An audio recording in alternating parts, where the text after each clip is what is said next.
Brevísimo, un programa radial dedicado al relato corto, letras, autores y viajes que nos hacen soñar en pocas palabras.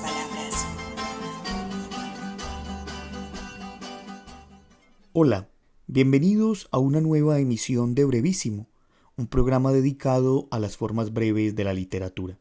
Yo soy Mauricio Montoya y le doy la bienvenida a mis compañeros de mesa, Andrea Montoya, Andrés Zapata y Edwin Solórzano. Hoy continuamos nuestro recorrido por el continente europeo, acercándonos al universo literario de países como Polonia y República Checa. Remitámonos inicialmente al mundo literario polaco y escuchemos a nuestros compañeros Andrea Montoya y Andrés Zapata referirse a figuras como la poeta Szymborska y el cuentista Mrozek. Nada es regalado, de Wisława Szymborska. Nada es regalado, todo es préstamo. Estoy de deudas hasta el cuello. Conmigo misma deberé pagar por mí misma, dar la vida por mi vida. Es lo establecido. El corazón se devuelve, el hígado se devuelve, y los dedos uno a uno. Demasiado tarde para rescindir el contrato. Ejecutarán mis deudas y mi cuerpo. Camino por el mundo entre una multitud de deudores. Unos están obligados a pagar por sus alas, otros, quieran o no, saldarán sus hojas. En la página debe figuran nuestros tejidos. Ni una pestaña, ni un tallo se conservan para siempre. El registro es exacto y todo parece indicar que nos quedaremos sin nada. No consigo recordar dónde, cómo ni por qué me dejé abrir esta cuenta. La protesta se llama alma y es lo único que no consta en el registro. Escuchábamos Todo es deuda de Wisława Szymborska, un poema que refleja la franqueza y transparencia de las palabras, dejando de lado las metáforas y otros recursos y adornos para crear un decir sutilmente que permita pensarse cuestiones cotidianas pero profundas en tanto atañen la existencia misma, como es la deuda que se contrae con el mundo una vez se pertenece a él y que asimismo ha de pagarse con la propia vida. Así, dicha deuda acaba erigiéndose en un sinnúmero de deberes a los que el sujeto tendrá que responder, quedando atrapado y sin posibilidad alguna de escapar. Y aunque el poema parece dar la impresión de que no podemos hacer mucho para evadir esa deuda, Szymborska al final del poema dice: la protesta se llama alma y es lo único que no consta en el registro. Y creo que aquí puede haber una forma distinta de ver la vida como una mera tragedia en tanto deuda. Por la complejidad que implica hablar del alma, utilizar el deseo como un símil de esta manera para decir que este también es huidizo, opaco, imposible de saber con certeza qué es, y por ello también escapa del registro, pero nos posibilita estar más cerca de nosotros que de los deberes endosados por el solo estatuto de ser humanos. De ahí que el deseo nos haga vivir, sea brújula y nos lleve a distanciarnos un poco de aquello que se ha entendido como un deber, en tanto también es una posibilidad de ver y hacer distinto. A continuación escucharemos otro de sus poemas titulado El odio, al cual le otorga un lugar de todopoderoso. Es como si fuese un Dios capaz de mover masas, el sentimiento más antiguo pero también el más joven de todos, porque siempre está presente y al orden del día cuando se trata de hacer daño. Nunca ningún sentimiento otro fue tan poderoso, y es incisiva e irónica cuando se refiere a ello. Acá el odio es el fundamento de todos los males e injusticias de la humanidad, casi que el más fuerte e indestructible en sí mismo. Es sorpresivo cómo en medio del horror también puede crear belleza, y ello nada tiene que ver con la romantización, sino con su capacidad creadora y sagaz para mirar diferente cuando dice: espléndidos son sus incendios en la negra noche. Así, podríamos pensar que es el odio el comandante de todas las ruinas. El odio. Wisława Szymborska. Miren qué buena condición sigue teniendo, qué bien se conserva en nuestro siglo el odio. Con qué ligereza vence los grandes obstáculos, qué fácil para él saltar, atrapar. No es como otros sentimientos, es al mismo tiempo más viejo y más joven. Él mismo crea las causas que lo despiertan a la vida. Si duerme, no es nunca un sueño eterno. El insomnio no le quita la fuerza, se la da. Con religión o sin ella, lo importante es arrodillarse en la línea de salida. Con patria o sin ella, lo importante es arrancarse a correr. Lo bueno y lo justo al principio, después ya agarra vuelo. El odio, el odio. Su rostro lo deforma un gesto de éxtasis amoroso. ¡Ay! Esos otros sentimientos debiluchos y torpes. ¿Desde cuándo la hermandad puede contar con multitudes? ¿Alguna vez la compasión llegó primero a la meta? ¿Cuántos seguidores arrastra tras de sí la incertidumbre? Arrastra solo el odio, que sabe lo suyo. Talentoso, inteligente, muy trabajador. ¿Hace falta decir cuántas canciones ha compuesto? ¿Cuántas páginas de la historia ha numerado? ¿Cuántas alfombras de gente ha extendido? ¿En cuántas plazas? ¿En cuántos estadios? No nos engañemos, sabe crear belleza, espléndidos resplendores en la negrura de la noche, estupendas humaredas en el amanecer rosado. Difícil negarle patetismo a las ruinas y cierto humor vulgar a las columnas vigorosamente erectas entre ellas. Es un maestro del contraste, entre el estruendo y el silencio, entre la sangre roja y la blancura de la nieve. Y ante todo, jamás le aburre el motivo del torturador impecable y su víctima deshonrada.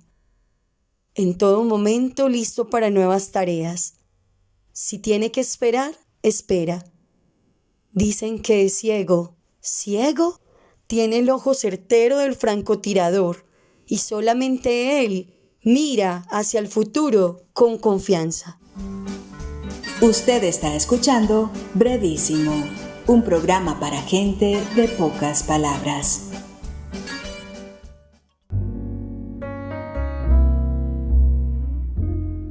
Revolución, por Sławomir Mothrex. En mi habitación, la cama estaba aquí, el armario allá y en medio de la mesa. Hasta que eso me aburrió. Puse entonces la cama allá y el armario aquí.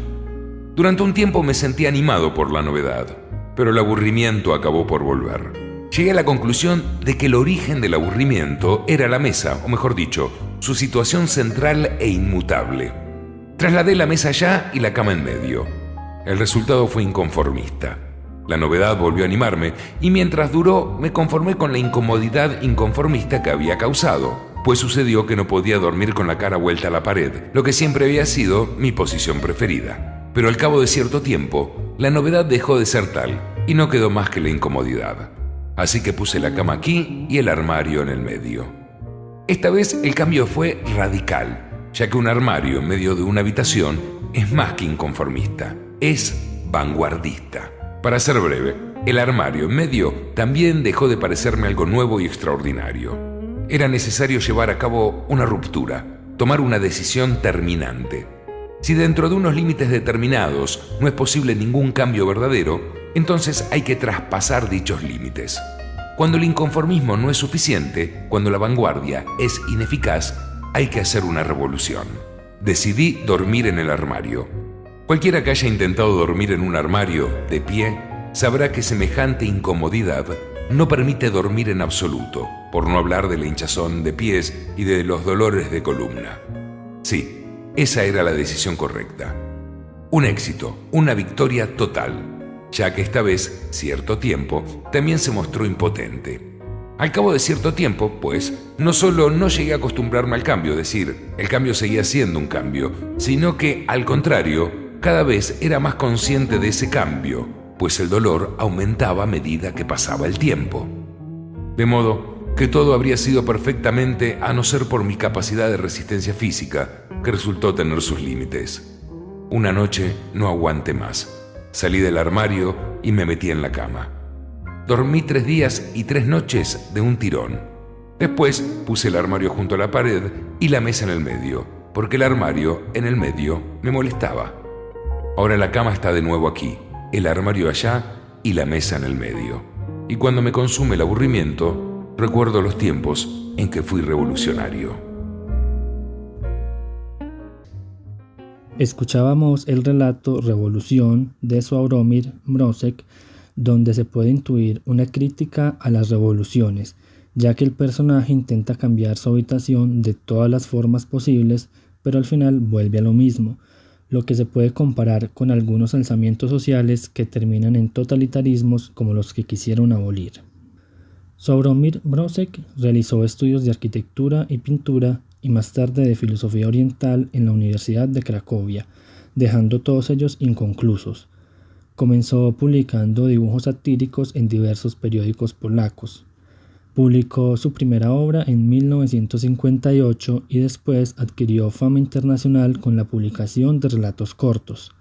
Viajó por Francia, Inglaterra y Yugoslavia y sus obras teatrales comenzaron a representarse en Londres, París y Nueva York. Estando en París se produjo la invasión de Checoslovaquia y no volvió a su país, en el que fueron prohibidas sus obras. Viajó por Estados Unidos y México y en 1978 adquirió la ciudadanía francesa. Volvió a Polonia tras la desaparición del régimen comunista, pero en el año 2008 fijó su residencia en Niza, viajando esporádicamente a su país. Ha recibido premios literarios y honores tales como ser nombrado Caballero de la Legión de Honor en Francia y Comandante de la Cruz con Estrella de la Orden del Renacimiento en Polonia.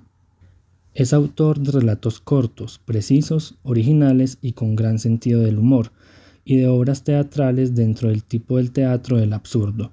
Su temática trata sobre la historia y cultura polaca, y demás generalidades como la libertad.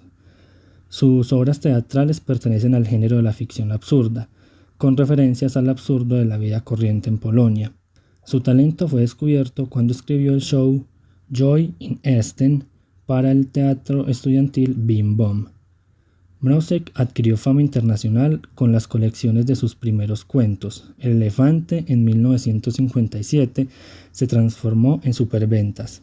Fue seguido por Wedding in Atonville en 1959 y La lluvia en 1962. Casi todos los volúmenes de sus historias breves obtuvieron gran éxito en ventas. Una de las primeras obras teatrales fue Los Policías, de 1958, realizada posteriormente en Phoenix Theatre en Nueva York en 1961. Como dibujante, Mrózek gozó de una gran popularidad y sus obras se publicaron en Londres, Nueva York y París.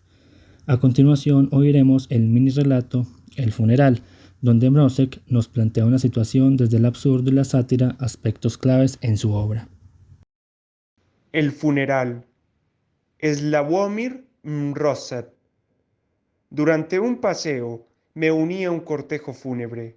Siempre anima más que vagar uno solo y sin rumbo. No sabía a quién estaban enterrando, pero ¿qué importaba? Nosotros, los humanos, formamos todos una gran familia. Además, siempre se puede preguntar. Mi vecino de la izquierda del cortejo tampoco lo sabía. Voy a la tintorería a recoger un pantalón. He visto el funeral y puesto que me pilla de camino, me he unido. Solo hasta la esquina y después tuerzo. Pregunté, pues, al vecino de la derecha, ¿que de quién es el funeral? Y yo qué sé, ¿acaso muere poca gente? El banco no abre hasta las 9, así que tengo un poco de tiempo todavía. El tercero, que caminaba unos pasos atrás, tampoco era capaz de informarme. Yo no soy de aquí, soy un simple turista. Pero pregunte a esa señora con velo negro, la que camina detrás del féretro. Tiene pinta de ser la viuda y debe saberlo. En ese momento empezó a llover y abandoné el cortejo. No voy a mojarme por alguien a quien ni siquiera conozco personalmente. Usted está escuchando Brevísimo. Lo bueno, si breve, 2 veces bueno.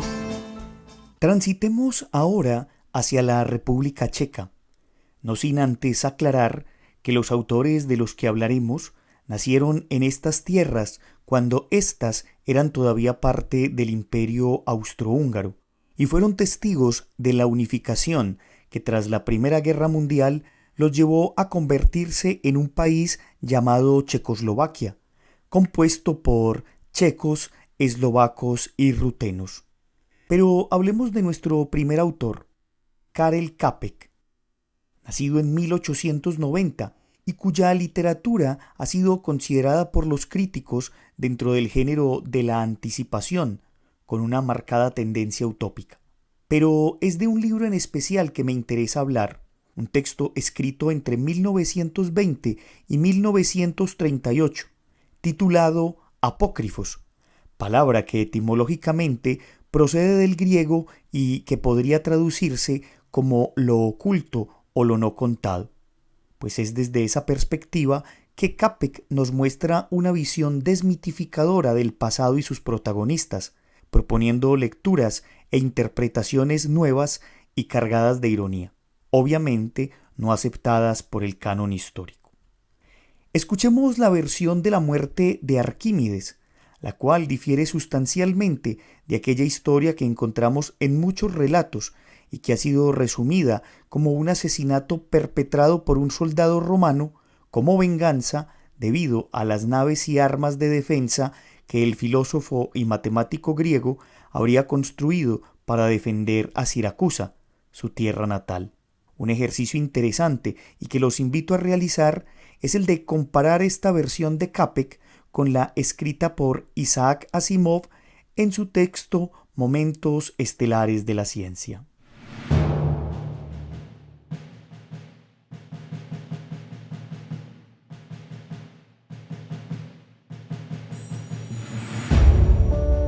La muerte de Arquímedes, de Karel Čapek. En realidad, esa historia de Arquímedes no fue exactamente como la cuentan. Desde luego, es cierto que lo mataron los romanos cuando entraron en Siracusa, pero no es verdad que entró en su casa un soldado romano para saquear y que Arquímedes, embebido en sus dibujos geométricos, le gritó enfadado: ¡No deshagas mis círculos! Primero, Arquímedes no era un profesor distraído que no sabe lo que ocurre a su alrededor. Por el contrario, era por naturaleza un verdadero soldado e inventó para Siracusa máquinas de guerra que se usaron en la defensa de la ciudad. Segundo, aquel soldado romano no era ningún ladrón embriagado, sino un culto y ambicioso capitán de Estado Mayor llamado Lucius, que sabía con quién tenía el honor de hablar y no había entrado para saquear, sino que ya en la misma puerta saludó militarmente diciendo: «¡Salud, Arquímedes!». Arquímedes levantó la vista de las tablillas recubiertas de cera sobre las que estaba dibujando y dijo: «¿Qué ocurre?».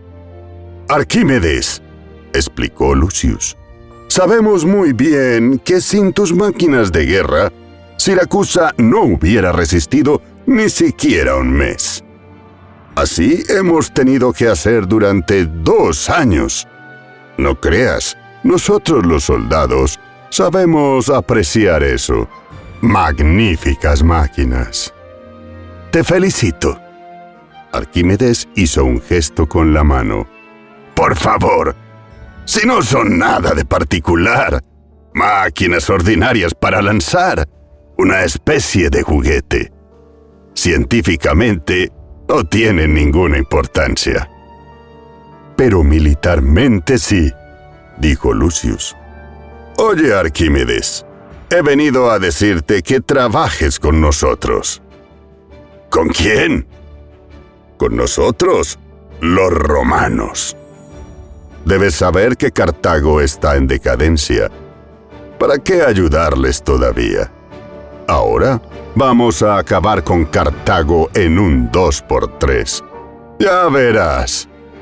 Todos vosotros haríais mejor en ser nuestros aliados. ¿Por qué? Gruñó Arquímedes. Nosotros los siracusanos somos una nación griega. ¿Por qué habríamos de ir con vosotros? Porque vivís en Sicilia y nosotros la necesitamos. ¿Y por qué la necesitáis? Porque queremos dominar el mar Mediterráneo. ¡Ajá!, dijo Arquímedes y miró pensativo su tablilla. ¿Y para qué lo queréis? El que es señor del Mediterráneo, dijo Lucius, es señor del mundo. ¿Acaso tenéis que ser señores del mundo? La misión de Roma es convertirse en señora del mundo, y te digo que lo será. Quizá, respondió Arquímedes mientras borraba algo en la tablilla recubierta de cera. Pero yo no os lo aconsejaría, Lucius. Oye, ser señor del mundo, eso hará que un día tengáis que defenderos terriblemente. No importa, pero seremos un gran imperio. Gran imperio, murmuró Arquímedes. Si dibujo un círculo pequeño o grande, siempre será un círculo. Otra vez están aquí las fronteras. Nunca estaremos sin fronteras, Lucius. ¿Piensas que un círculo grande es más perfecto que un círculo pequeño? ¿Crees que eres mejor geómetra si dibujas un círculo grande? Vosotros los griegos siempre jugáis con los argumentos, objetó el capitán Lucius. Nosotros mostramos nuestra razón de otro modo. ¿Cómo? Con hechos. Por ejemplo, hemos conquistado vuestra Siracusa. Ergo, Siracusa nos pertenece. ¿Es una prueba clara? Es, dijo Arquímedes rascándose la cabeza con la pluma. Sí, habéis conquistado Siracusa. Pero ya no es ni será aquella Siracusa que fue hasta ahora. Era una grande y gloriosa ciudad, hombre. Ahora ya nunca será grande. Lástima de Siracusa. En cambio, Roma será grande. Roma tiene que ser la más fuerte de todo el círculo terrestre. ¿Y por qué?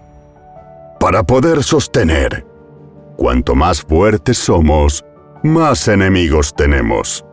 Por eso hemos de ser los más fuertes.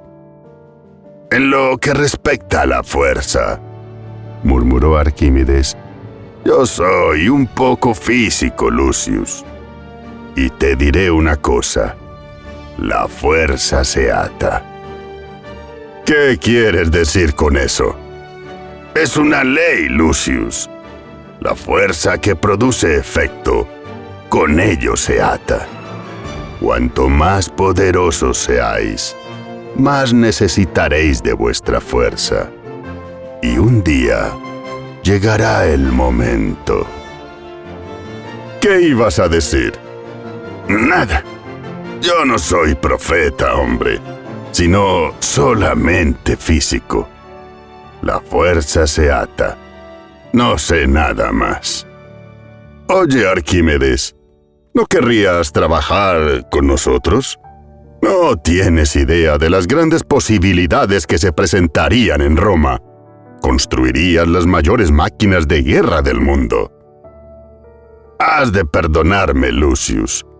Ya soy viejo y todavía quisiera trabajar en una o dos de mis ideas. Como ves, en estos momentos estoy dibujando algo.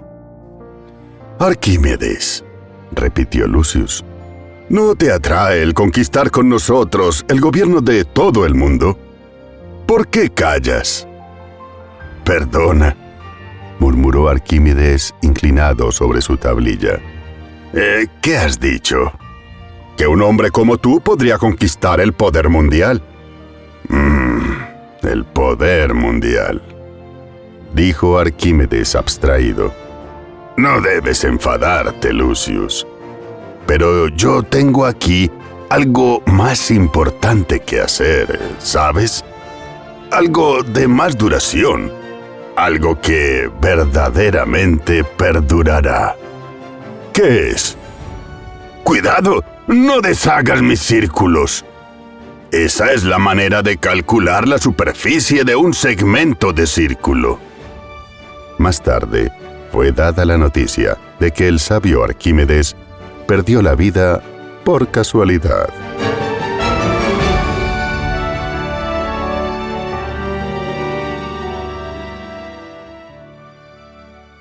El otro referente checo es Franz Kafka, con un texto poco conocido que lleva por nombre Microcuentos y dibujos, una selección en la que se resalta el diálogo entre la escritura breve y algunos dibujos que los editores de Kafka han venido encontrando a medida que han revisado su obra. En este texto, con una marcada influencia de los editores, se han seleccionado 10 dibujos de Kafka que han servido, cada uno de ellos, como encabezado a una variedad de microcuentos. Las 10 secciones en las que se ha dividido el libro, según los dibujos, llevan los siguientes títulos: El pensador, Casi entre rejas, Paseo sin pantalón, Hockey en caballo, Protesta con animales, Entre ficciones, Mis ocupaciones, El corredor, Cabeza sobre la mesa y El coche. Cada dibujo se relaciona con un conjunto de microcuentos que permiten al lector darse cuenta de que la obra visual y la escrita se relacionan estrechamente. Por ejemplo, en la sección donde está la ilustración titulada Cabeza sobre la mesa, se agrupan una serie de microcuentos que plantean cuestiones relacionadas con los escritores, entre ellas ese tema de la hoja en blanco. Tal vez por eso la ilustración es una imagen que muestra a un hombre que cubre su cabeza con las manos y que transmite la angustia de no poder iniciar o terminar una idea.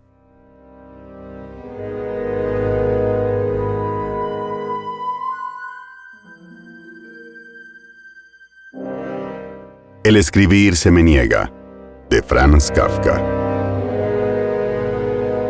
El escribir se me niega.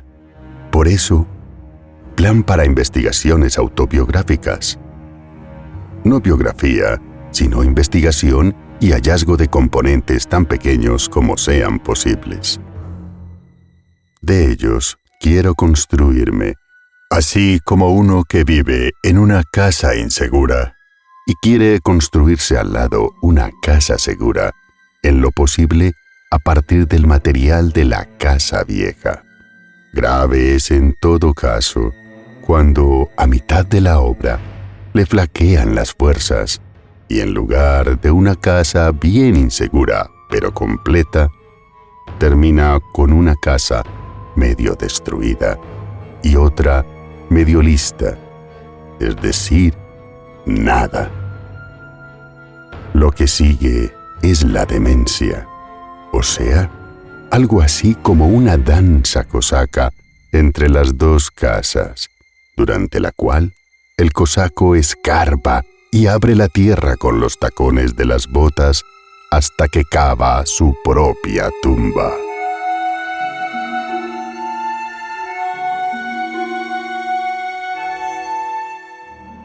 Otro de los apartados de esta obra es Protesta con animales, en cuya ilustración puede verse una variedad de siluetas que marchan en actitud de protesta y cuyos relatos son tan interesantes como cualquiera de los que componen esta obra.